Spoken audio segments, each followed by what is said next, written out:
allow me to introduce Ann Coldiron. And again, Ann, thanks so much for coming.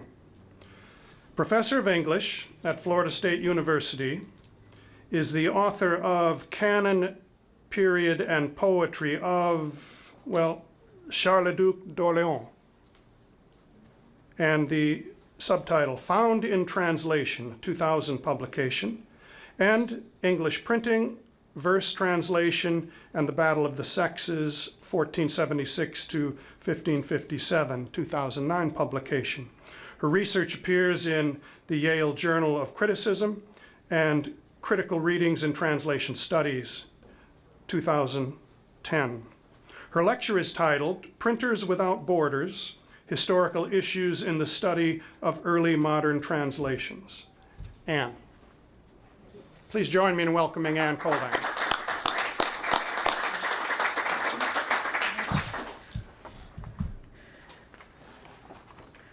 Well, thanks for that nice welcome, and thanks especially to Bob Hodgson, Phil Towner, Stefano Arduini, and Dulce Alvarado, whose hard work and generosity have made it possible for all of us to come together today and talk about these topics.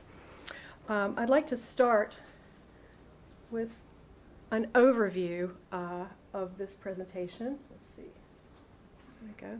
Don't worry, you're not going to have to stare at words on a screen for an entire hour, just for the first 15 minutes of the introduction. In May of 2012, in a special issue of Translation Studies, Christopher Rundle argued that historical studies and translation studies are simply incompatible. And I'm quoting him, "These are two different fields of research that use neither the same methodologies nor the same discourse." Well, as a literary historian interested in both history and theory of translation, I am entirely untroubled. Indeed, I am intrigued and delighted by the methodological and discursive differences between our two fields. And I begin from the premise that they're not at odds, but present two interlocking heuristics, two supportive frameworks of inquiry. The same problematics arise in both: representation and rhetoric, evidence and epistemology. Unlike other texts, translations by definition occupy two or more temporal positions. Both embedded and transtemporal, they invite both synchronic and diachronic inquiry. And each field keeps the other honest in a way. We in translation studies challenge nation and period, history's main organizing categories, just as translations themselves challenge the major literary categories of authorship, influence, reception, periodization, and, as Professor McMurran's excellent book has recently demonstrated, literary genre. So it's a shallow translation theory that ignores history and a narrow history that hides inside one language or culture. I see no methodological problems here that we cannot turn into methodological advantage just by attending well to one another and to the different kinds of evidence that we bring. We need each other. Furthermore, there's no one way to join translation and history, but rather a whole range of possibilities, just a few of which I hope to illustrate in the cases today.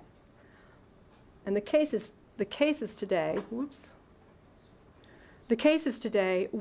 focus on the Renaissance or early modern period as a most useful site of inquiry for joining historical methods and translation studies. And I'm using the term Renaissance and early modern more or less interchangeably in the talk, but of course they signify different things. We can talk about that later if you want. So I'd like to pause here and just remind ourselves of a few of the characteristics that make the Renaissance such a key phase among the many factors before expanding on one in particular. Obviously, first, the 16th century was a great age of translation. By many estimates, over half of what was printed in the 16th and 17th centuries was translation. The age's broadest cultural agendas required translation. The recovery of the classical past, increased travel and trade among known neighbors, the discovery of new neighbors in new worlds, scientific discoveries, all these required and stimulated translation. Early modern education was founded on what we now call double translation.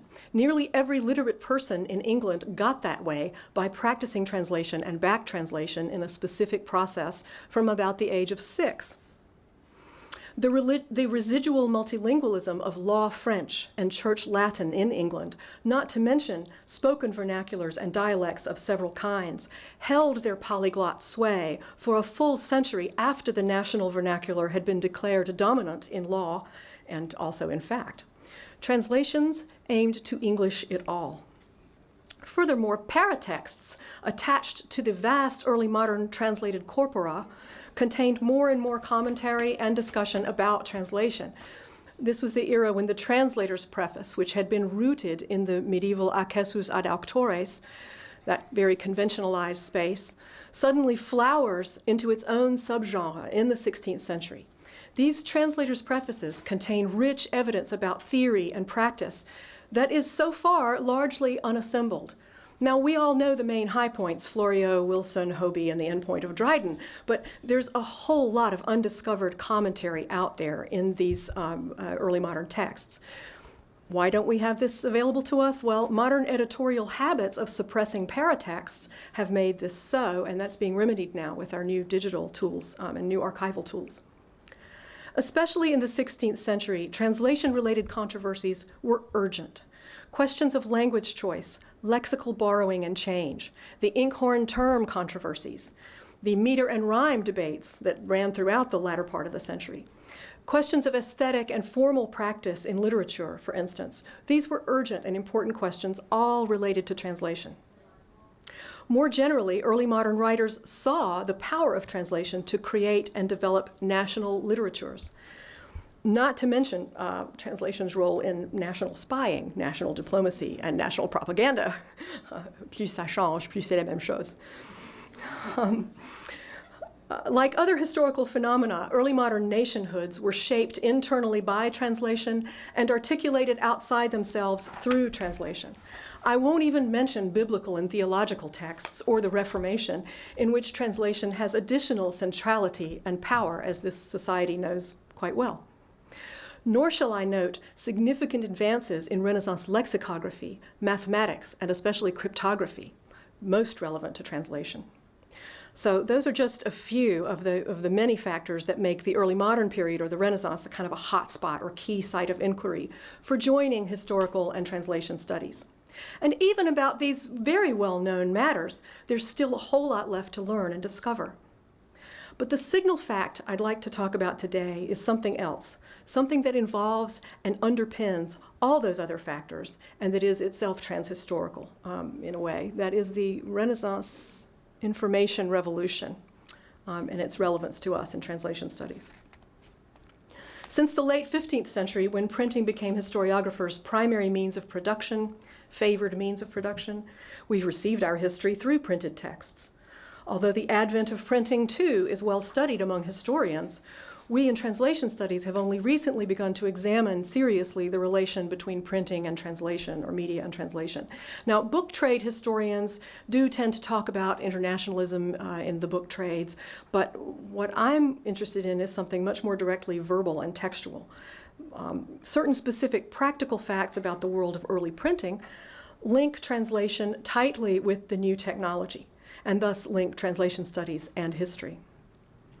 My focus is on England today and on the first phases of this Renaissance media revolution between 1476 and 1557. And these are key dates because 1476 is the year that William Caxton, England's first printer, brought a press from the continent to Westminster. And 1557 is the date of the Royal Charter of the Company of Stationers. Beyond a broad general debt to translators, the literary culture of the English Renaissance owes a great deal to the early printers, who made thousands of works available to expanding readerships in a relatively short time. Early modern England's media revolution was a special case in a way. We might relate this to what Andrew Pettigrew says about the English exception, that the early modern English world was exceptional and not like what was happening in the rest of the Western world. Printers and translators in England worked almost completely in an appropriative direction to import works into English. And this contrasts with printing in, say, Paris or Lyon, where the printers tended to produce both import translation and export translation. In other words, printers were translating and producing books bringing them into French, but also exporting from French into multiple vernaculars and into Latin. And they did this both seriatim and in patterns that I've called radiant patterns or simultaneous compressed patterns.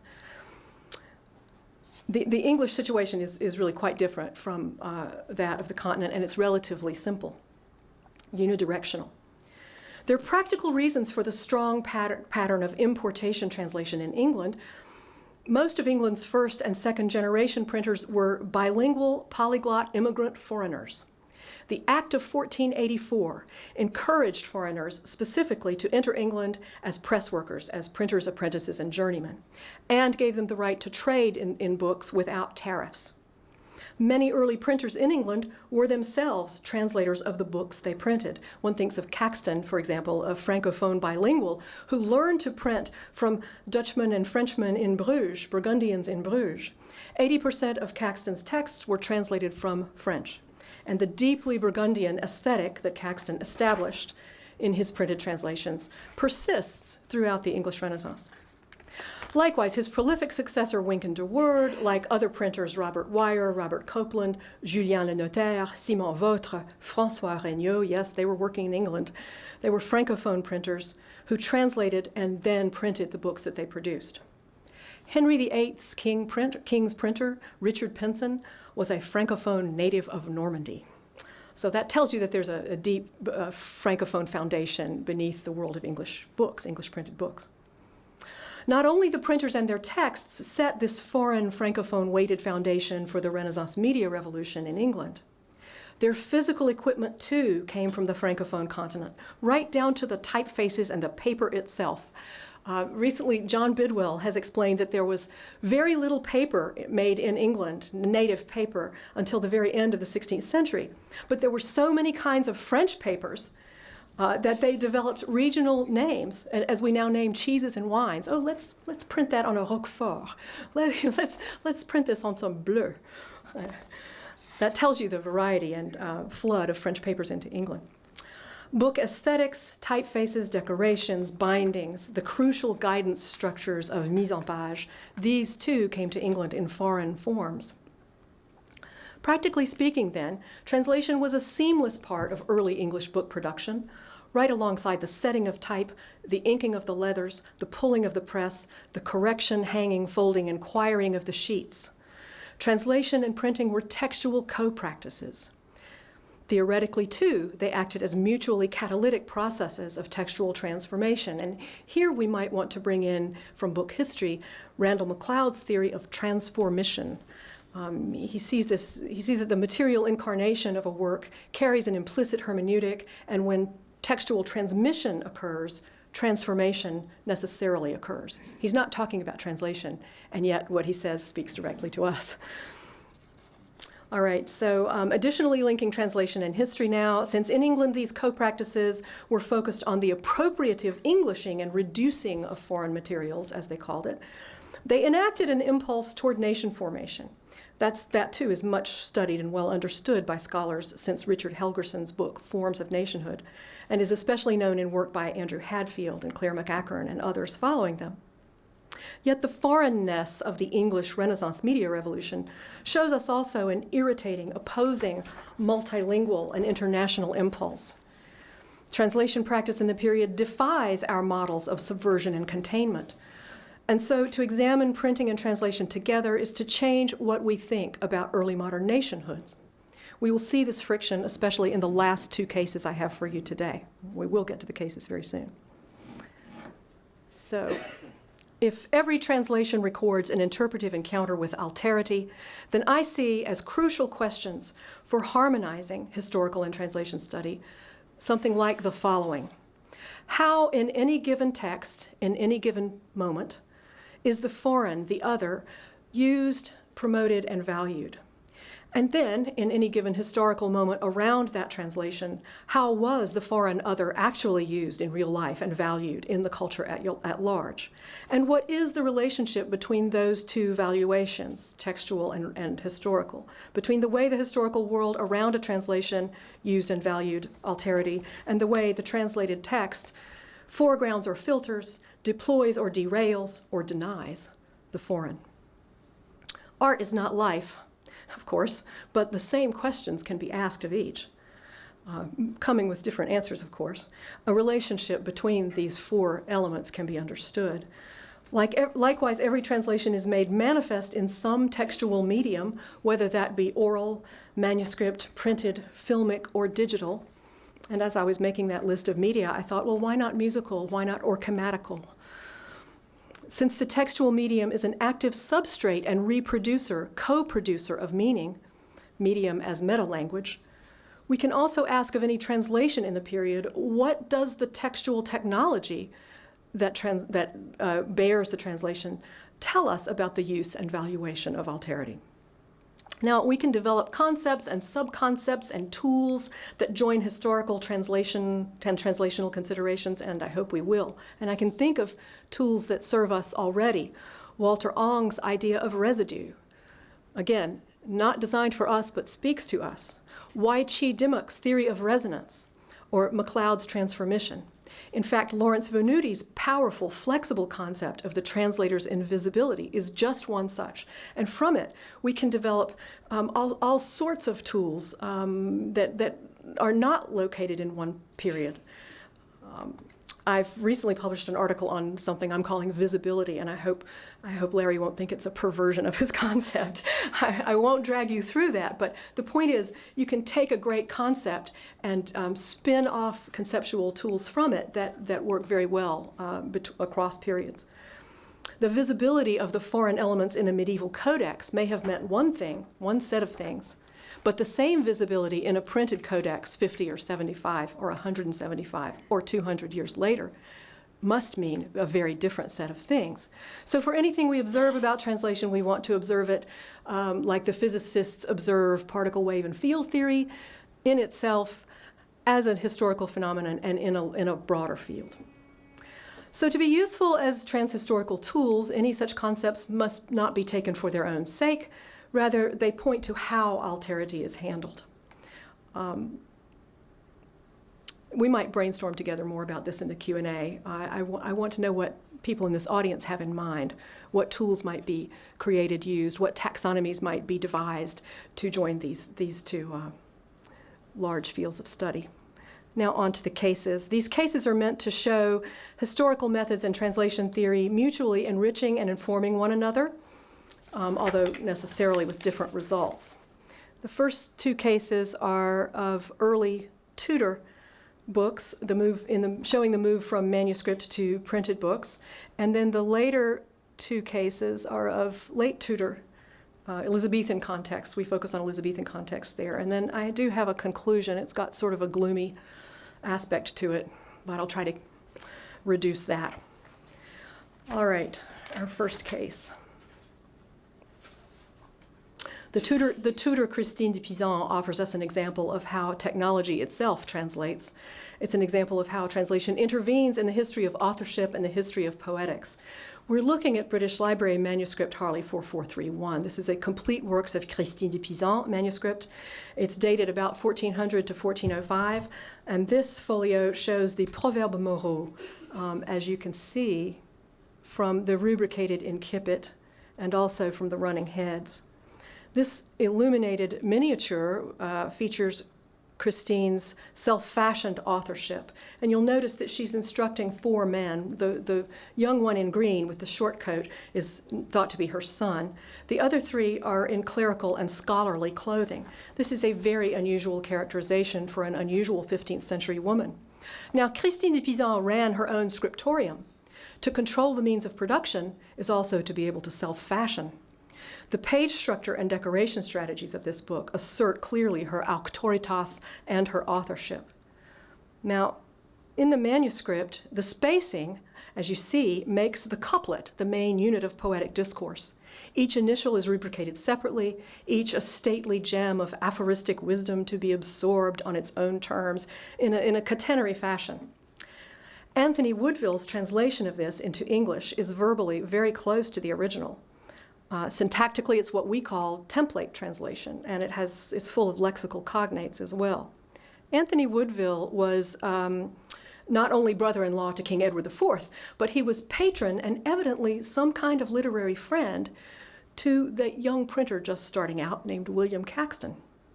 They worked together on several texts, and when Caxton printed Woodville's template translation of Christine in 1478, the Moral Proverbs, his visual presentation changed some very important things.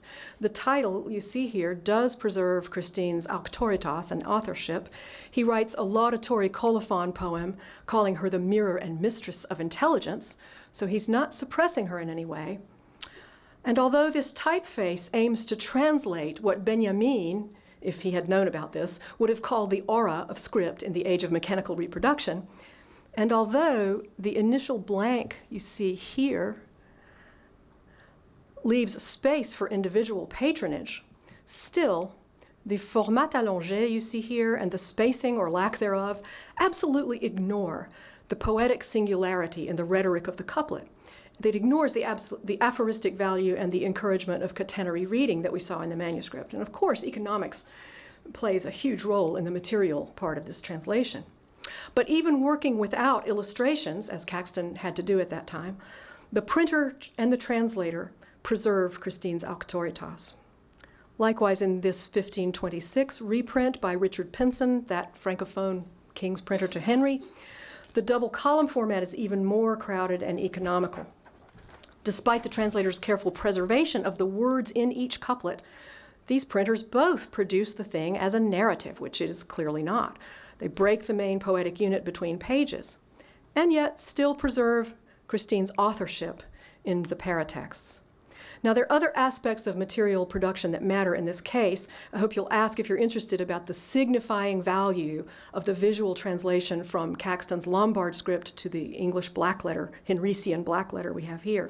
And especially, I hope you'll ask about the volume's quiring and composition and why that matters to the translation of this work and so many others. Where our first case, among hundreds like it, shows translation and technology acting together on literary history, on matters of poetic form and authority, the second case shows printers and translators together responding to history in what is probably the most common pattern of early modern translation of all, and that is the reusing and revaluing of the foreign past for times of new and urgent political crisis. This is one of the 18 or so manuscript copies of the Curial by Alain Chartier. Chartier's anti-court critique, written in French sometime before 1430, is a pseudo-epistle.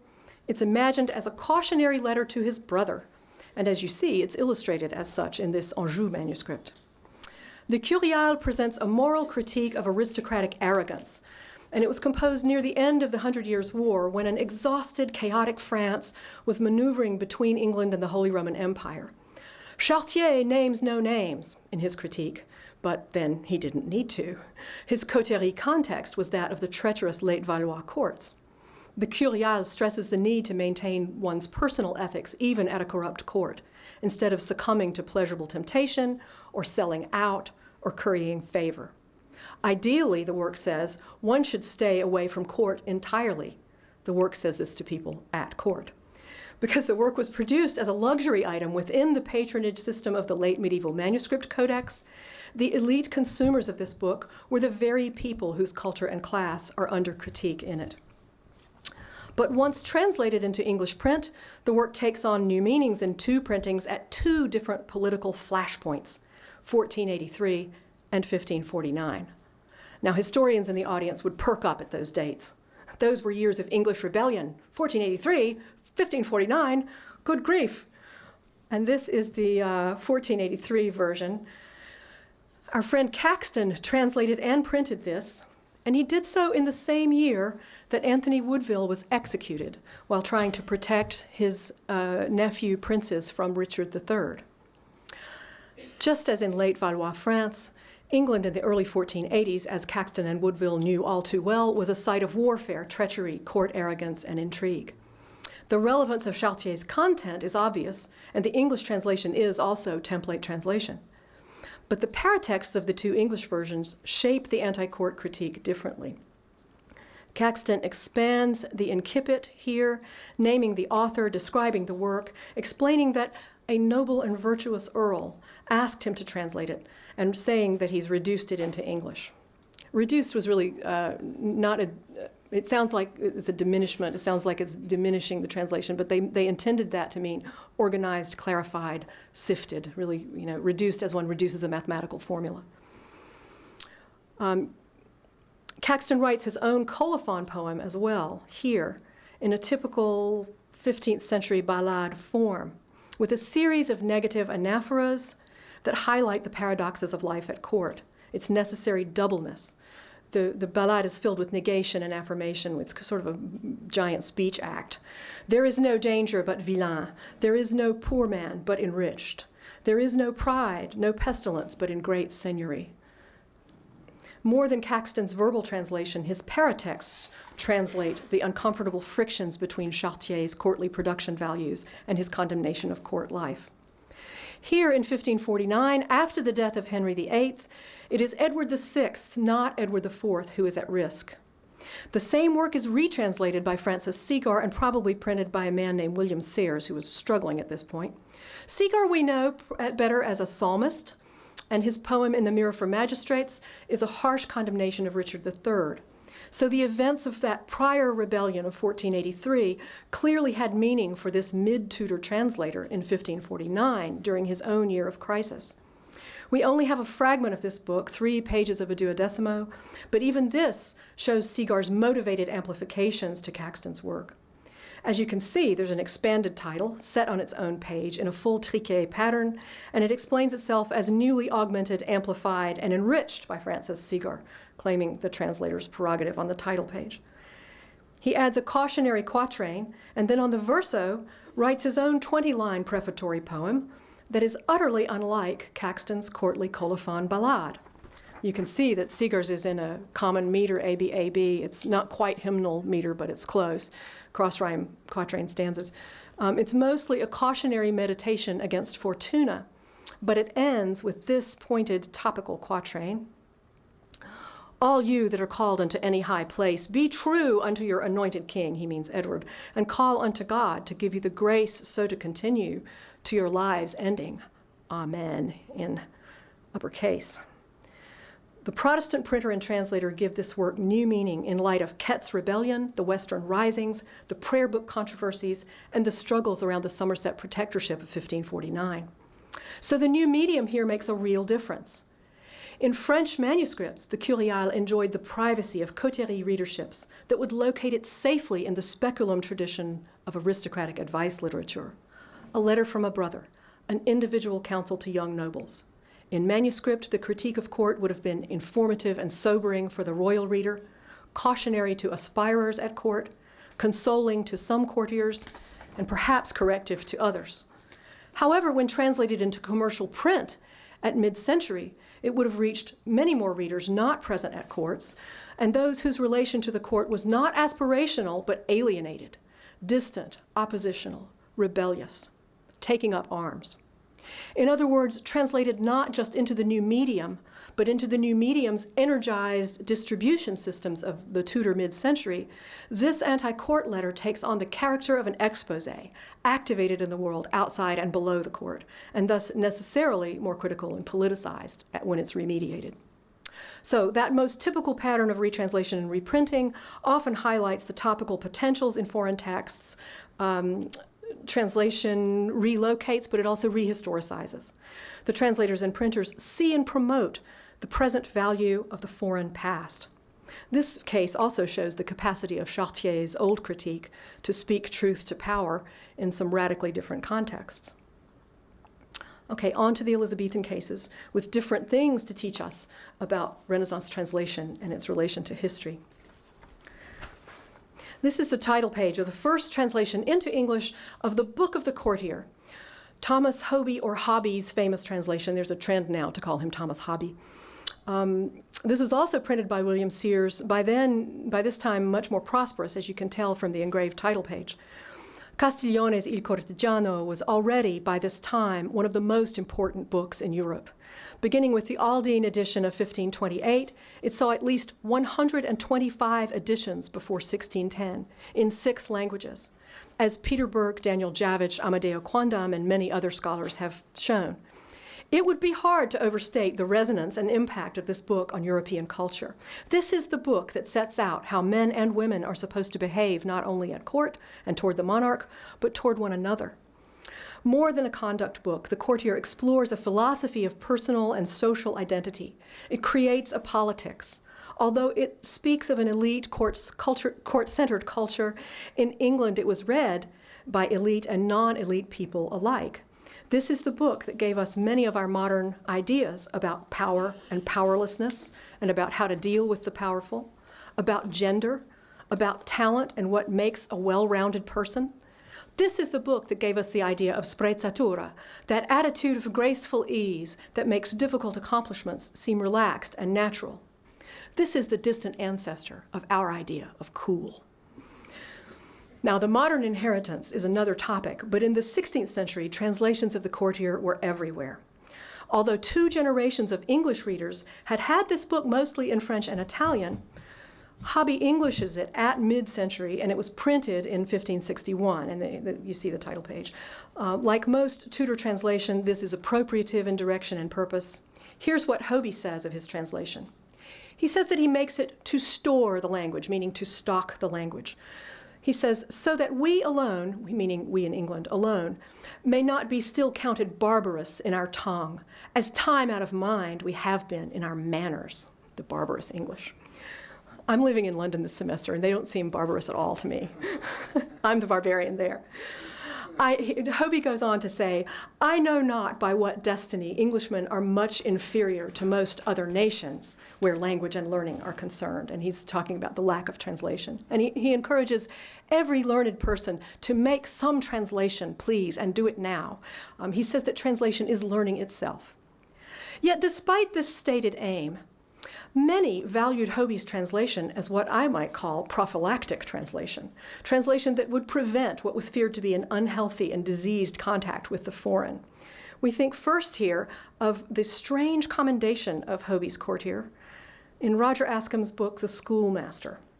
He says, advisedly read and diligently followed, but 1 year at home in England, the book of the Courtier would do a young gentleman more good, iwis, than 3 years' travel abroad spent in Italy. And the rest of in the Schoolmaster, he goes on ranting against the Italians and the Italianate Englishmen and the danger of going to that dreadful place, Italy. Stefano, what do you think? For Hobby, translation was to enrich the language and address Tudor England's language inferiority complex. For Ascham, Hobby's Courtier translation was valuable precisely as a brief protective substitute for genuine, extended, and therefore dangerous cultural contact with a foreign other. This might seem stubborn or provincial or idiosyncratically xenophobic on Ascham's part, but he's not alone in this attitude. Many scholars have written about English xenophobia and the related anxieties. In the wider context of Elizabethan literary efforts to fashion gentlemen and ladies, as Spencer's preface says, in a tremendously mobile and increasingly multicultural society, Ascham's and Hobby's opinions seem typical in that they exemplify a persistent English ambivalence about the foreign. In Hobby's own translation, a margin note is placed, I hope we can see it, yes, in a significant section to highlight and index the importance of learning foreign languages and engaging with foreign people and texts. So this combined repudiation and embrace of the foreign, this tension between many such expressed reservations and the continued flood of translation activity into English raises questions. Was the mediated armchair contact with a translated book really thought to be more beneficial than travel? If some English printers and readers thought of translation as prophylactic in 1561, how about in 1588, when John Wolfe printed this Trilingual edition in the year of the Spanish Armada? At that moment, how was the view of translation changing and the appropriative direction along with it? John Wolfe's trilingual format, which you see here, tells us a lot about this. This edition offers not a single new word to readers. We have here the Italian of Castiglione in center page at the gutters, the French of Gabriel Chapuis, mid-page in clean Roman, and Hobie's English blackletter in the outer margins. In addition to the many foreign versions available in England at the time, there were English editions of 1561 and 1577, and there were 3 Latin editions printed in England in 71, 77, and 85. Judging from the provenance records and marginalia I've seen, these editions were all widely owned, read, and scribbled in. I had written here a brief history of the editions available in England, but it was so long. It wasn't brief at all. I had to cut it out. Just trust me, lots of courtiers. No shortage of courtiers in England. With so many editions widely available and without a single new word printed here, what did this 616-page trilingual quarto contribute? Now, the traditional book trades reading might be that Wolfe, the printer John Wolfe, created a more saleable object aimed at a different market segment. That is, aimed at readers who did not want what the available English and Latin editions already offered, nor the foreign editions. That is, people who wanted neither an English-only courtier, Hobies, nor the internationalism of the Latinate courtier. This multi-vernacular courtier engages quite another sensibility. Latinate internationalism and multi-vernacular internationalism imply and convey 2 very different kinds of courtiership. So what about the historical moment in which this was printed? This edition was entered in the Stationer's Register on the 4th of December, 1587. And that means that it was imagined and planned in a time of intensive national anxiety about the impending Spanish invasion. You will note there is no Spanish text here. The Boscan's Spanish text was widely available and very good. The edition actually appeared in late 1588 at a moment of relief, a wave of English triumph, actually triumphalism, right after the Spanish Armada had failed to invade. Now, obviously, the content of the Cortegiano does not mention the Armada events. It was made in 1528. Nor do Wolfe's revised paratexts contain any topical update about the Armada news, just selections from the older editions. Yet this physical book of 1588 and its interpretive action as an edition does take a stand, I think, with respect to England's new international post-Armada situation. Wolfe prints other books in French and Italian, but this is his only trilingual publication, and the radical visibility here gives it a special place in the work's long polyglot history. This edition does not just mention translation. Whoops. We have lost our images completely here. Wow. Can someone get help? I'll keep talking, but the images are going to be crucial because we're starting to talk about page formats now. Okay. It's very interesting. That's never happened before, especially not on camera. Okay. Wolfe prints other books in French and Italian, but this is his only trilingual publication, and it has a special place. The edition makes the translations the main feature of the book. Now, his interventions in the discursive field around this central text are neither linguistic translation, of course, nor are they retranslation, nor, I would say, are they merely the reproduction and repackaging of existing translations. Now, we know that every edition is an interpretation, and this one effectively translates the translations by setting them in relation to one another. He effectively brings the world into one book. By granting this new visibility, his edition re-internationalizes the work and relocates the English courtier in a new relationship to the continent. And he makes this important work mean something new. And here's where I'm going to need to get some images back. I've got images that prove without a doubt that he doesn't use Hobie's page format and page concept, that, oh, you, Bob Hodgson, you're something. Well, I have it here. Now maybe we can get it here. Hi! Yay! Thank you, thank you. Okay. Wolfe kept all of Hobie's words, but he rejected his mise en page. This is the 1561 page with marginalia. Printed marginalia imply an indexed text, a text to be consulted. As Guida Armstrong has argued, printed marginalia are pre-packaging the usual commonplacing function that we find in Renaissance manuscripts. And she argues that printed marginalia redeploy the commonplacing function between books and among books in given readers' libraries. That's a separate argument. But Wolfe certainly rejected the potentials of this printed marginalia page, of this page format. Instead, he appears to have based his mise en page on the 3 French editions that were made between 1580 and 1585, these bi-column French editions. To this bi-column page design, which this one is Gabriel Chapuis printed in 1585, Wolfe finds a place for English in the black-letter outer margins. He asserts, effectively, a parity among versions. Now, we can talk later, if you like, about the implications of these typefaces. Typefaces are themselves a meta-language. They developed national and class associations over time. That's something we could talk about if you're interested. Now, you might detect in Wolfe's new mise en page a subtle spatial geographical analogy at work. The central text, the mediating text, and finally the exiled island text, the outermost reaches of the barbarian England. Though this motion from textual origin outward does mimic the translatio studii, which is, after all, the West's central paradigm for textual transmission and literary historiography, I would not want to push that analogy between position on the page and position in the world. And the reason I wouldn't is that multilingual column formats were just too common and too variable for that. It might look like a nice argument here, but I don't think it really holds water across cases. However, there is a clear action on the English reader that is created by Wolfe's catchword strategy. The catchwords, you know, are the little at the bottom of the page which guide printers and readers in putting the pages together. The catchword strategy does some peculiar things.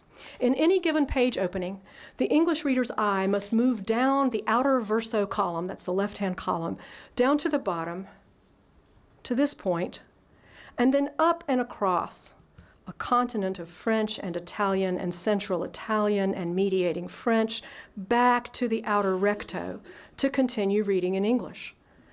That is a motion back and across to continental origins. It's a motion of nostalgia, perhaps, certainly of emulation and of literary historiography. But most of all, it would be a stubborn and provincial English eye indeed, and maybe an anxious and xenophobic English eye, that would not stop to consider the French and Italian words and to wonder how other expressions of these key ideas might actually work. A more active English reader, an open English reader, would learn to use these alternative expressions. The process of reading would become, thanks to the cooperations of printing and translation on the page, an insistent encounter with the foreign, just the kind of thing we love. So to conclude this case, there was no shortage of courtiers in England, not a single new word here. Wolfe's transformation without translating reforms, with an E, that's a book history pun, one of the century's most influential works at a key moment for English nationhood. This encourages an internationalized English courtiership and an English transnationalism at the brink of the post-Armada moment, right on the post-Armada moment. Okay, if Wolfe's use and valuation of the foreign was heuristic and sensitive to its moment, and invitational rather than prophylactic, our final case for today shows a strongly motivated and propagandistic response to an event in history, to that event. This case, this sheet was also printed in late 1588. It uses multilingual printing and translation in openly celebrating the Armada events. This is Ad Serenissimam Abed Tom. This broadside was printed by Ralph Newberry and George Bishop, who were Queen's printers, in 1588. This rarely discussed, but I think remarkable, single-sheet folio presents a Latin epigram by Théodore de Bèze, with verse translations of it in 8 languages. One of the 3 extant copies of this sheet is on vellum. No copies on paper or vellum are extant outside England, and no copy is known ever to have left England. No one has written about this that I can find after a year of searching. If you hear of anyone who has said anything about this, please let me know. The Latin and English poems turn up later here and there, but this spectacular translation object itself appears to have performed a curiously insular kind of transnationalism. Unlike Woolf's open codex, this sheet was aimed at a very narrow, very elite English audience, and possibly an audience of one, just the Queen. No translators have been identified, but I've made tentative discoveries about 2 of the people associated with this sheet's printing. The work's material features its dual appearance on paper and vellum. Very fine white vellum, too, by the way. The copies in the British Library is just gorgeous. It's this big. Its careful mise en page, and especially its poetics, which we'll talk about most here, all raise questions about reading and literary nationhood and about the relationship between history and translation. The printers and translation put the world on one page to ventriloquize an imaginary chorus of world voices, each using its own language and poetics, to project a militantly English understanding of the event. As a broadsheet, it appears an announcement to an implied world readership, but that readership seems to have been a fantasy readership. Its vellum skin aims it at one most serene and polyglot reader, Elizabeth. Now, before we get into it, I need to issue a warning. Whatever I say here only applies to the languages that I'm able to work in, so I cannot tell you about the Hebrew, the Dutch, or the Greek, except for a little bit. And I don't find the Italian poem very interesting. That's probably because of my bad Italian. We can't blame that on the poem. But for time's sake also, we'll just be talking about 4 of the 8 languages on the page. The different poetics imply shifts in historical emphasis and cultural perspectives. All the versions share the same basic content. They start by asking, what motivated the Spanish fleet? The answer, greed, an ambition to seize England for the Spanish crown. The English version adds here, pride. Next, they asked, what saved the day? The answer, Queen Elizabeth.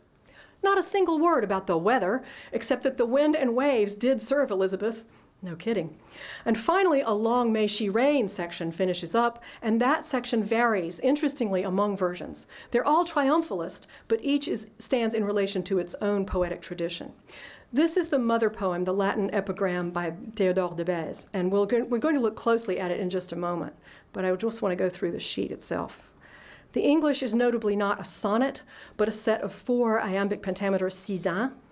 The seizain in England was a versatile Elizabethan workhorse, as useful to Raleigh and Shakespeare for their long narratives as it was to Thomas Watson in making a sonnet sequence, the Hecatompathia.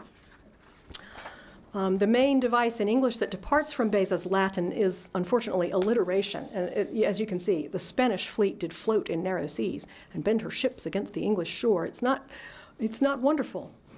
The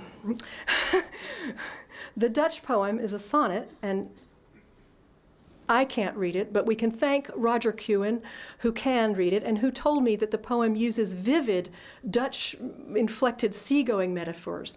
And he also says that the typesetting suggests that someone who was a non-native speaker of Dutch did the compositing here. The Spanish is the most amplified version. It is in the arte mayor form of unrhymed verse, in this case 22 unrhymed lines plus a couplet.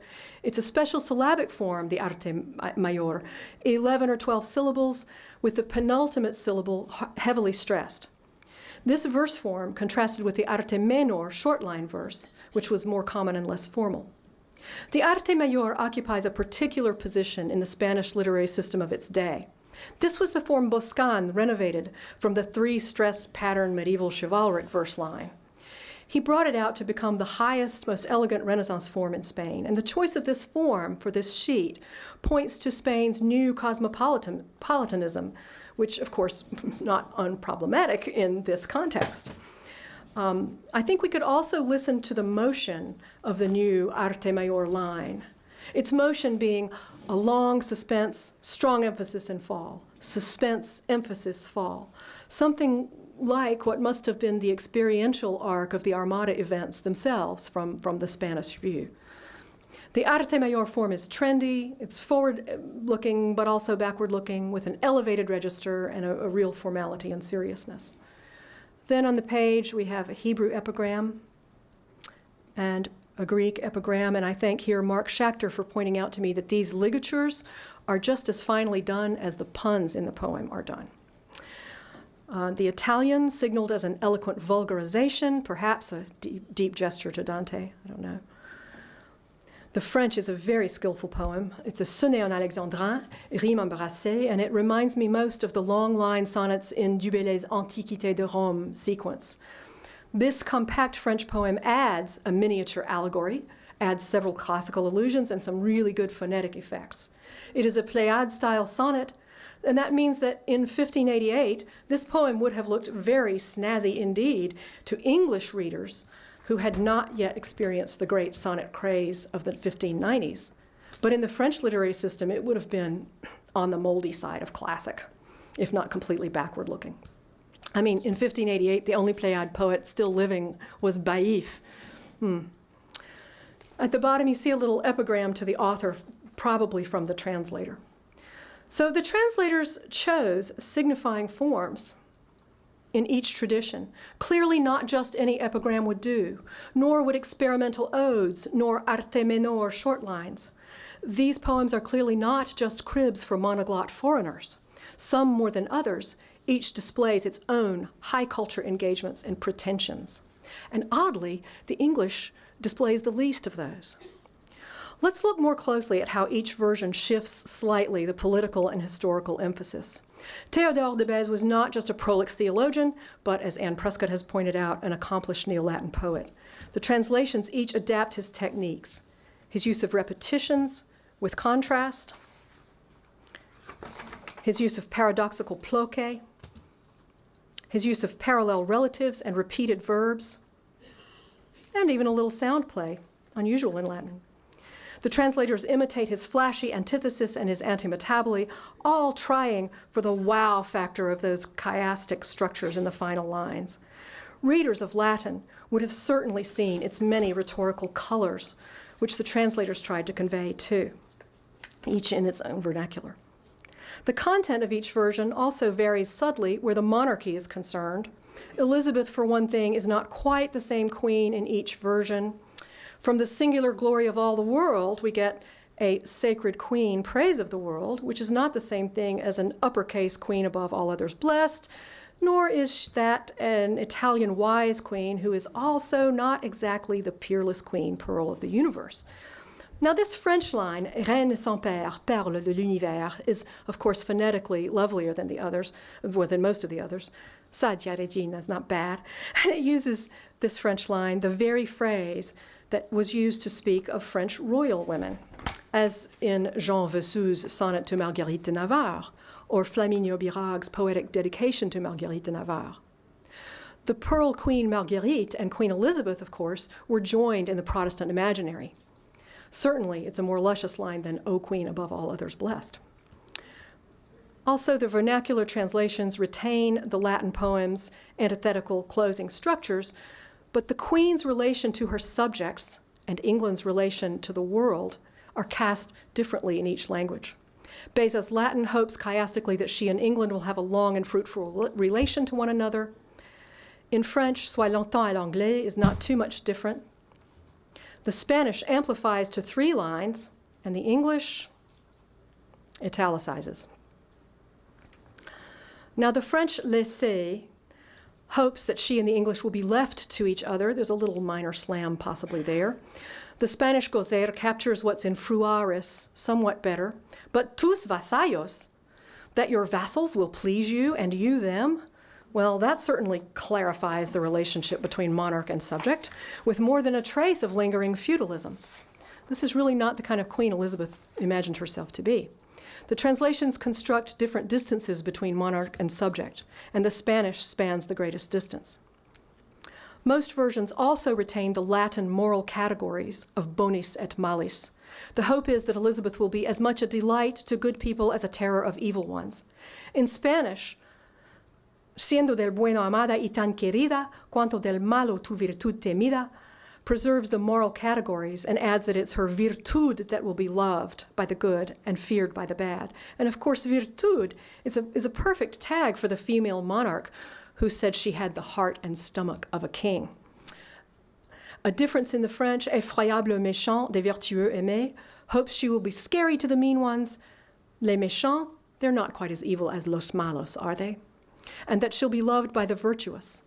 Note that les vertueux are a particular kind of good person, and note also that the virtue is theirs, not Elizabeth's, in the French version. In English, however, friend and foe are not moral but relational categories. Here it's not about evil or good nature of other nations, but about alliances. Reading the English version, one more easily imagines fluid transnational relations, the diplomatic realignments that in fact did and do occur over time. So, the subtle differences add up. The Spanish version is the loftiest, with an image of the queen's subjects as poor vassals who elsewhere in the poem need her financial support. The French is intellectualizing. The aesthetic line of the Pléiade, strong here. Culturally hegemonic, the French version, even if it's dated at home. The English Cézanne do the verbal labor in their iambic pentameter, but somehow they manage neither the hidalgo elevation of the Spanish nor the elegant compression of the French. The poems display themselves as participating in their respective literary nationhoods, the poetic forms of each nationhood. Obviously, here we have a strongly motivated use and valuation of the foreign in a very high visibility format. One thing to note first about mise en page is the lack of blackletter. Very speculatively now, we could also observe that the mise en page works in two temporal dimensions. Current news in the left column, notice how the Dutch is squeezed between the Spanish and the English, just as in the wars, and the longer, broader arc in the right-hand column. Read this way, the layout of this chorus of world voices casts the Armada as a world current event and also in a very long historiography with a quick nod to Sallust. I have a section here about readerships, but I've been given a 10-minute cue, so I'm going to move beyond that and just say that the ultimate reader is the addressee Elizabeth, famously polyglot and a translator herself since at least the age of 11. But we don't know, and maybe can't know, who else the real readers of that sheet actually were. We can see the intensive imaginary at work, however, the effort to celebrate England in a chorus of world languages past and present, on a page both transnational and transhistorical, signaling the printers' and translators' use of the foreign in constructing the English. And we, too, get the message in any language, for any reader, in any period. It's don't mess with Bess.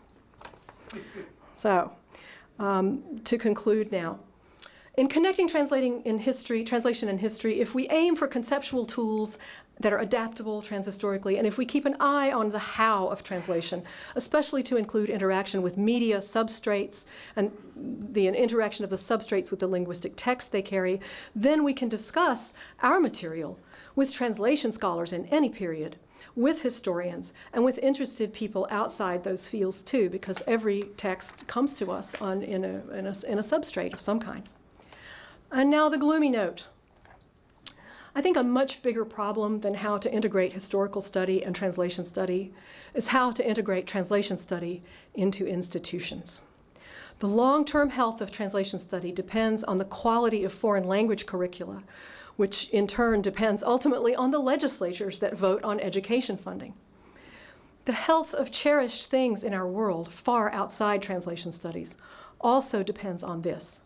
The kind of world I want to live in is one in which mutual understanding is actualized across all kinds of alterities and in any medium. As we all work on this pragmatic side of the question of how to use and value things foreign, whether through political action or by strengthening curricular requirements in our universities or in our children's schools, please, let's do it there, we can also keep an open mind about our own disciplinary boundaries.